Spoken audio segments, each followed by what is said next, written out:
Hi, folks. Welcome back to the Ivy Boys podcast. I'm really loud right now, and I'm fixing that.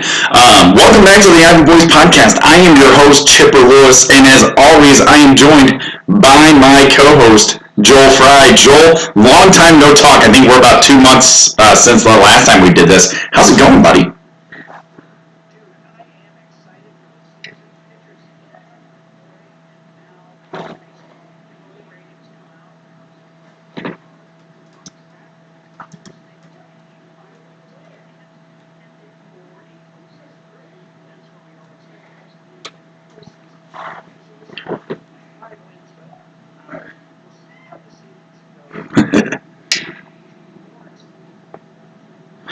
Yes, Pacoda. I'll take what Pacoda's saying right now, just based off the offseason that we've had and the way last season ended. So I would be very happy with another wild card game after missing the playoffs last year. But that's just me. I obviously agree. Good. Getting back into the swing of this. First off, how did everybody like the new intro? Do you like that, Joel? I'm a fan of it. Probably because I made it, but I'm a fan of it. Thank you. The watermark is going to have to stay because I really don't. The watermark is going to have to stay because I really don't want to pay for it. It's simple as that.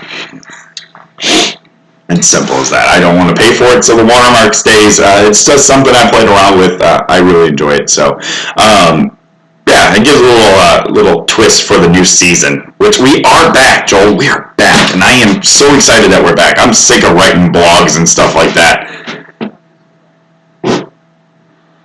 What?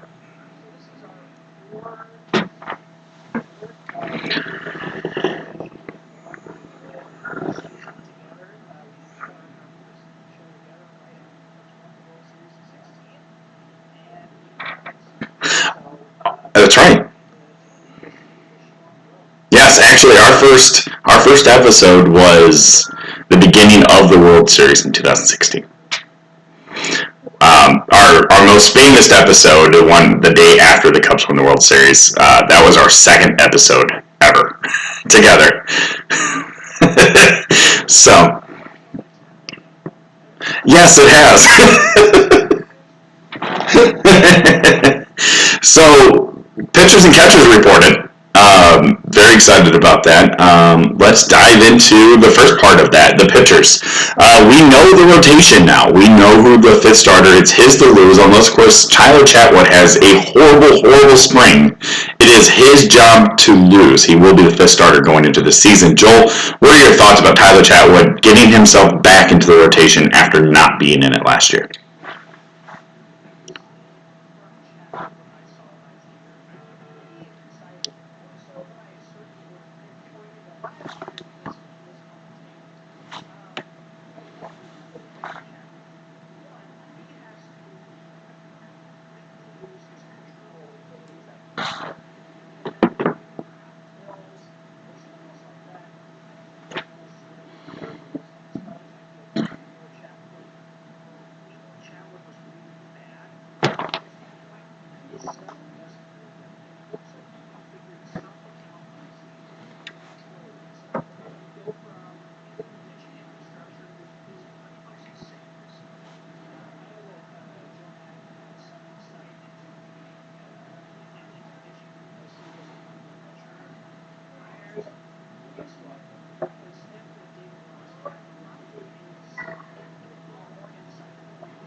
With this new manager, possibly put an even more constructive cocoon around Chatwood to ensure he does not fail. And having him as a fifth starter, I mean, look, everyone's fifth starter stinks, right? That's kind of the thing.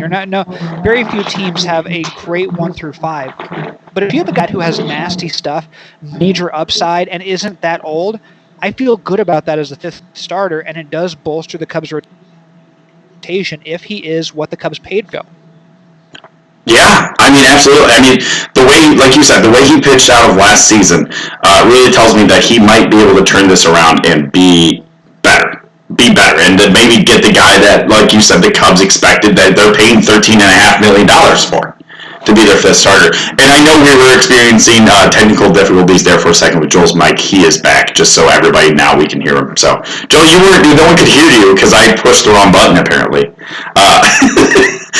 For like the first half of your thing, but we're good now. So I'm getting feedback from somebody right now telling me all this stuff. But anyways, Joel, Tyler Chatwood, it's time for him to step up. It's time. He's making $13.5 million. It is time for him to step up and be that fifth starter. And if he is the guy that he was last year, that's a pretty awesome fifth starter. It's a pretty awesome fifth starter because it's the fifth starter. It's like middle relief. They're a dime a dozen. The Cubs literally have 3 guys, 4 if you count Adbert Alzolay, that can come in and take his spot if he fails. Alec Mills, Colin Ray, Dwayne Underwood Jr., and then Adbert. Literally 4 other guys that can fill that void if Tyler Chatwood fails. Better with Mills or Adbert? Mills.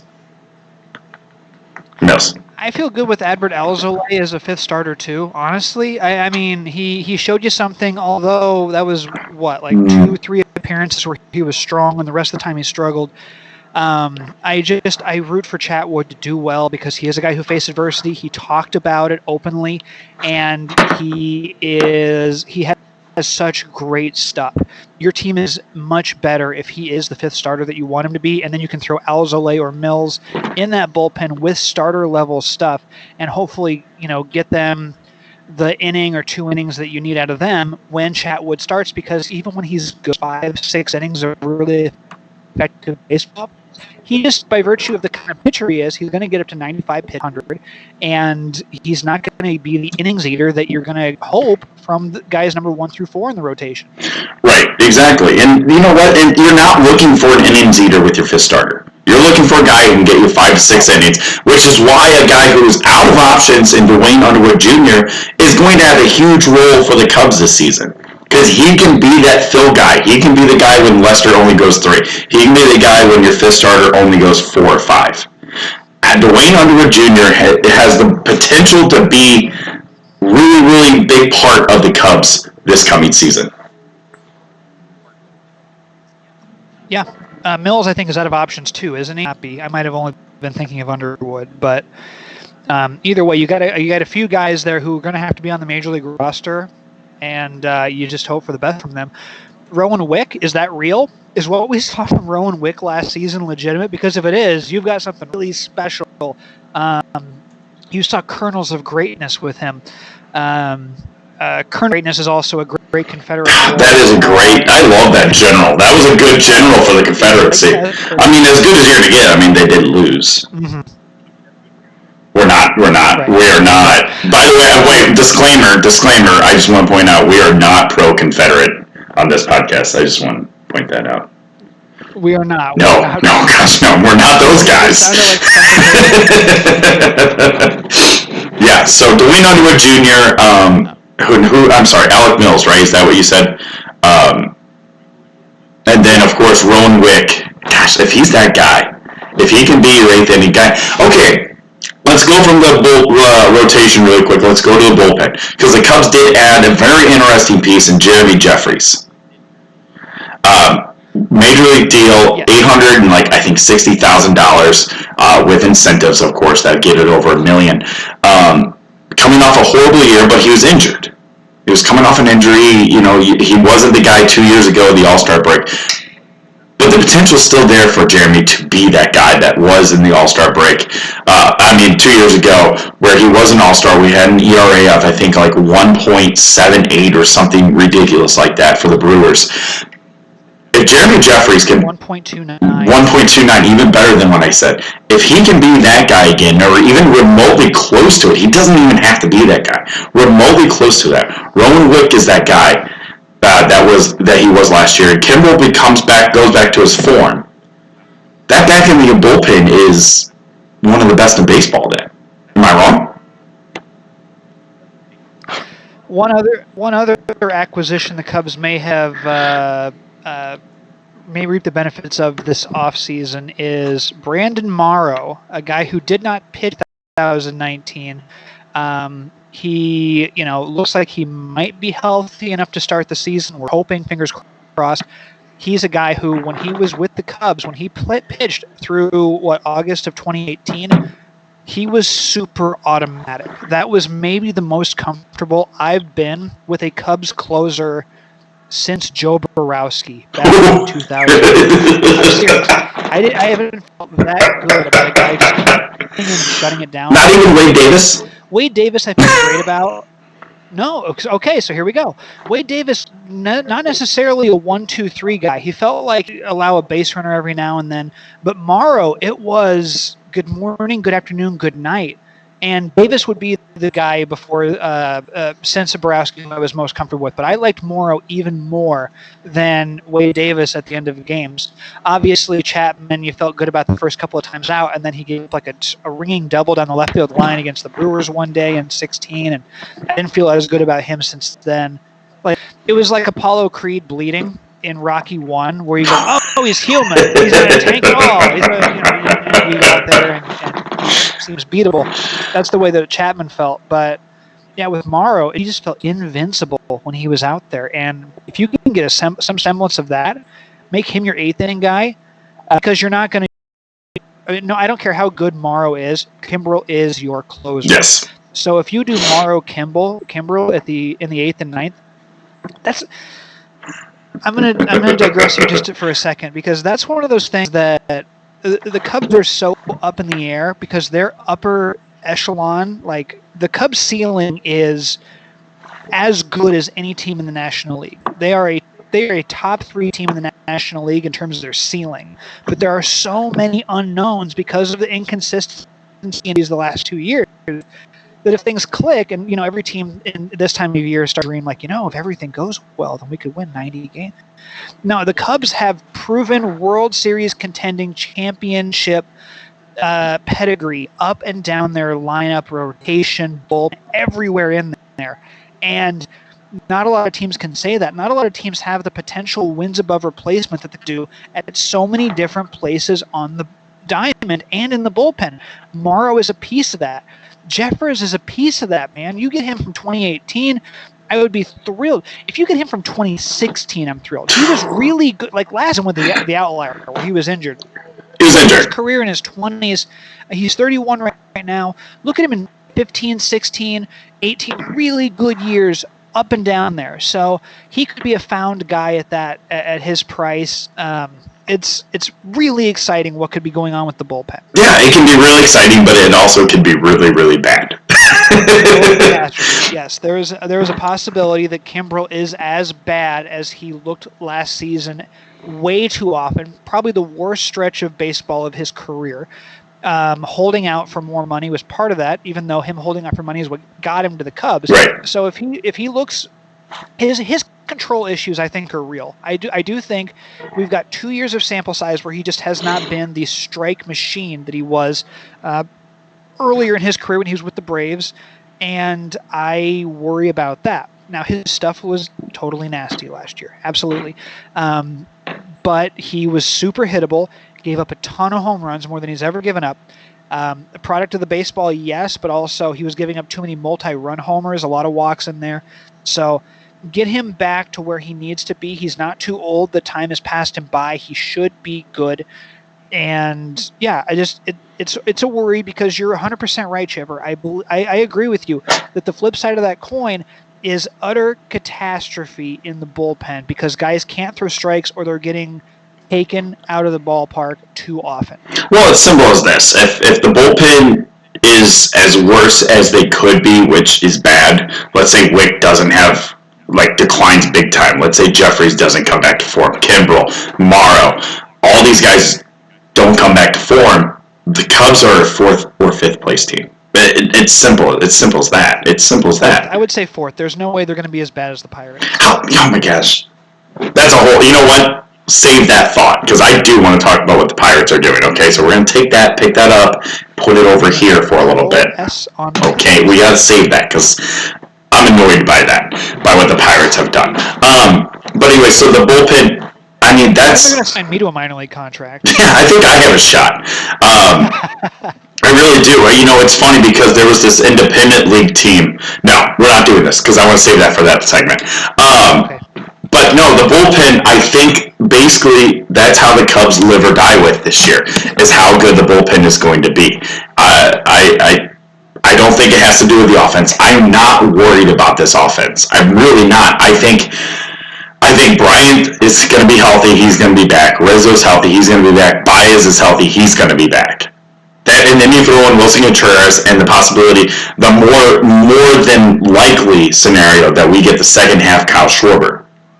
That's 5 guys in that lineup now that's going to hit over 30 home runs, that are going to drive in over 90 RBIs, that are going to bat over 300, maybe not Schwarber, but 240 with 40 home runs and 100 RBIs, I'll take any day of the year.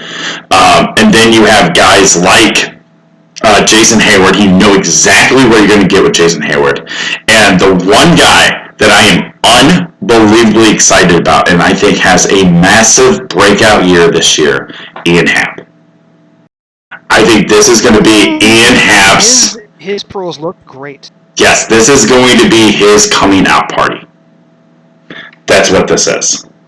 It certainly could be. He had really solid peripherals. You could tell that the work he did, or the shame he down in Iowa, and believe me, I get it, a lot of shame here. He took that to heart, man. He worked on some stuff, and strikeout rate was down, on base was up, hard contact seemed up, a lot of different things. If you go to Fangraphs and look at Ian Happ, his last year was much stronger. I'm curious to see what David Bodie, what role he plays under David Ross's regime, especially with Jason Kipnis signing a contract. If he stays healthy, he could be a guy who takes time away from. And frankly, I'd be fine with that. Here's the thing, David Bodie, the guy had a pretty darn good year. Yes. Decent contact, good OPS. He had a couple of cold stretches, but overall, very strong. Here's what I was looking up just now. This is Kyle Schwarber's second half. So let's see here. This is 70 games. Hit 280, on base of 366, slugged 631, OPS of 997. That's over half a year. He hit 20 home, 49. If you're getting an MVP candidate. An OPS plus of 157. For those of you who aren't familiar with OPS plus, it basically just means he was 57% better than the average Major League Baseball player at his position over that time. So he was a player and a half over the entire second half of the year. Super impressive. And I mean, it's a lot of what we've been waiting for from the guy. He hit 38 homers last year. Like, Chipper, you remember last season when you and I were like in mid-July, we're looking at the numbers and going, Kyle Schwarber might hit 35 homers this year. We're starting to say man, upper echelon 35. He hit 38, and there were a couple of weeks there he was actually hitting like Babe Ruth. And he was hitting the opposite field. He was taking the ball to the opposite field. You couldn't get him out. A 997 OPS. You do that, you're an MVP candidate. So, do I think he can pull that off for a whole year? Theo Epstein sure does. Yeah. That's why Kyle Schwarber has been on the untradeable list for the last couple of years. No, that's not true. No. Since he was drafted. Yeah. And he, if he can pull this off, no, we'll pull for him and hope. Yeah. I mean, realistically, is he a 280 hitter? No. I don't know. He's not. He's not. Okay, let's see here. Over under 265. Push. Ooh, okay. That doesn't bother me because I think I haven't looked it up, but I think Anthony Rizzo's career batting average is 265. Right. because he had a couple of really bad years to start his career. I am perfectly fine with Kyle Schwarber batting 265 if he hits 40 home runs, drives in 90 plus, and has an on-pace percentage over 350. He can hit 260 all his life. I don't care. As long as those other numbers are there. He's pretty young. If he hits 260 all his life, you're going to get a decade of hella good hitting. Yeah, that's what I'm saying. Exactly. But as long as he's getting on base over 350, as long as he's hitting 35, 40 home runs a year and driving in 90 plus, how can you be mad about that? He turns 27 on March 5th. So you're going to have, if he's productive, if he's a guy you want to stay on your team, and if these new playoff rules come into effect, and then in the next collective bargaining they, concede the universal DH because that's what it's going to take to get the new playoff rules, enacted, then Schwarber's going to be on your team for the next 8 to 10 years, and he's going to probably. Okay, I'm calling it. Kyle Schwarber will be the next Cub to hit 300 career home runs in a Cubs uniform. It's going to be a long time before that bet comes through, but I'm calling it. So you're over Chris Bryant? Yeah, absolutely. I don't think Chris Bryant's on the team long enough to hit 300 career home runs. Okay. With the Cubs. Okay. All right. That's another whole topic and podcast that we might have to go down next week. Is the whole Chris Bryant situation. Because, he did lose his grievance. Yes. And I think Rizzo is unhappy. I don't know about unhappy, but I don't think after 2021. I mean, who on the team right now is on the team in 2021? Hendricks, Baez, Schwarber, maybe Contreras, and then we'll figure it out. Wait, Baez isn't on the team. No, Baez isn't on the team after 2021. You don't think Baez is going to be on the team? No, I'm sorry. I thought we were talking about literally right now. Right now, no extension, future thoughts of extensions, literally right now, contract-wise. He's not on the team. No. Sorry. I'm looking down the road and thinking, opening day 2022, who on the team now is there at that time? And I think Baez, Schwarber, Hendricks, maybe Contreras, and we'll see. But and Jason Hayward, because you can't remove him from the team. He will pick up every player option and just stay in a Cub uniform. Right.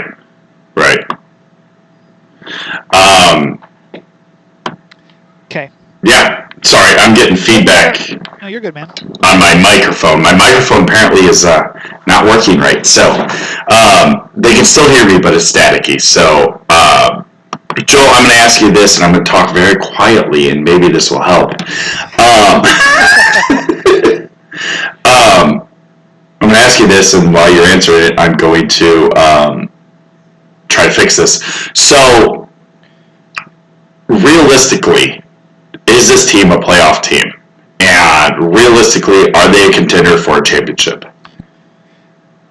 Realistically, you have two guys who, over the last 5 seasons, have received a lot of MVP votes in Chris Bryant and Javi Baez. Realistically, you have a number 1 pitcher who is being paid like it and performed like it for the last 4 months of the season. Realistically, you have a top 5 catcher in the game. You have a top 5 first baseman in the National League. We talked about the shortstop and third baseman. You have a left fielder whose ceiling is, I'll call it 280 to 45 home runs. That's his ceiling. You have a giant question mark in center field, but plus defense with no bat. And you have a giant question mark or we know what this person is and it's not amazing in right field. Past your number 1 pitcher, you've got a number 2 who is immensely talented and somehow, despite lacking velocity, is able to get guys out. Is a Cy Young potential pitcher if they stay healthy and the league continues to not figure them out because he's just smarter than the hitter is. Your bullpen could blow up. Your number 5 starter could stink.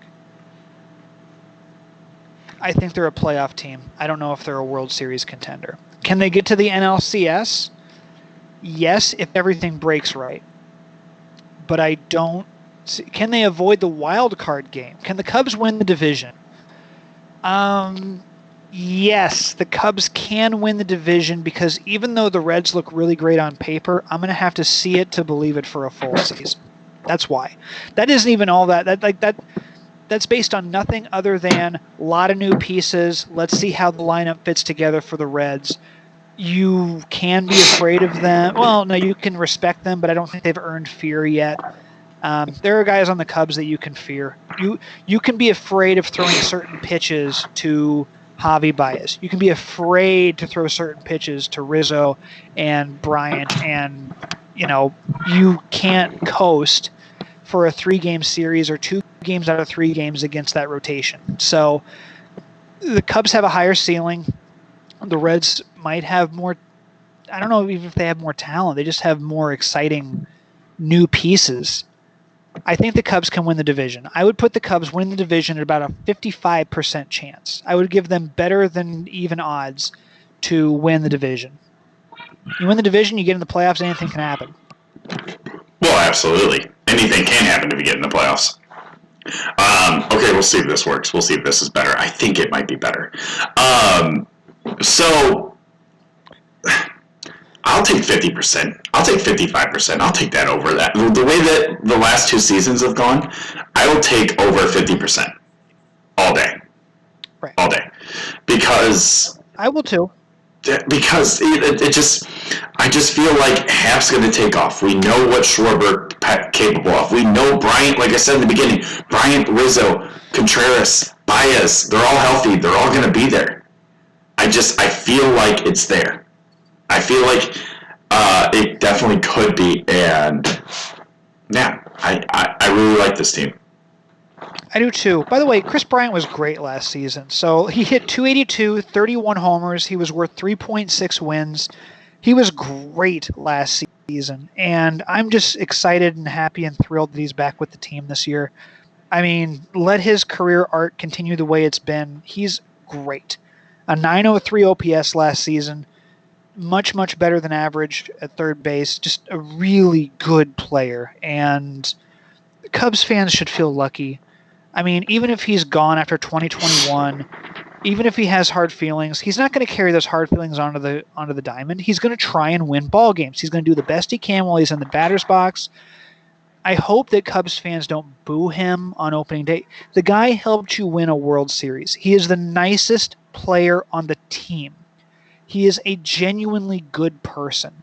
He seems to be a great husband and just a goofy good guy. He doesn't drink. He just started drinking coffee a couple of years ago. There is no dirt on him. He's exactly what you want out of a face of the franchise if you didn't already have Javier Baez. The Cubs have at least minimum 2 faces of the franchise and possibly 2 faces of baseball, depending on what you want and what you get out of like a guy like Mike Trout or Mookie Betts. So Javi, you could make an argument that Javi Baez is the face of baseball internationally. It's kind of exciting to know that he's on your team. And he might not be your best player because Chris Bryant is so good. Yeah. Man, this is just sorry, Chipper, just for a second. This is a damn good baseball team, and the fact that we're talking about them winning 80 to 85 games just stinks because they have so much talent on paper, and you have a couple of holes in the lineup. But look at some of the talent on this team, and they are better than a lot of the guys at positions of teams that win 95 to 100 games during a regular season or are expected to this year. And I'm in a mentality where I just hope my team wins today, but I hope they win today every day, and I hope they go out and win 97 ball games, lay waste to the division, and go out and get a World Series because they're good enough to do it. I talked myself into it, Chipper. You asked me if I thought this was a playoff team. I hemmed and hawed, and now I think they're going to win the World Series. Well, there you go. You're welcome. You are welcome. Thank you. I'm glad me having mic issues really took you there, got you to that point. You're welcome, sir. You are welcome.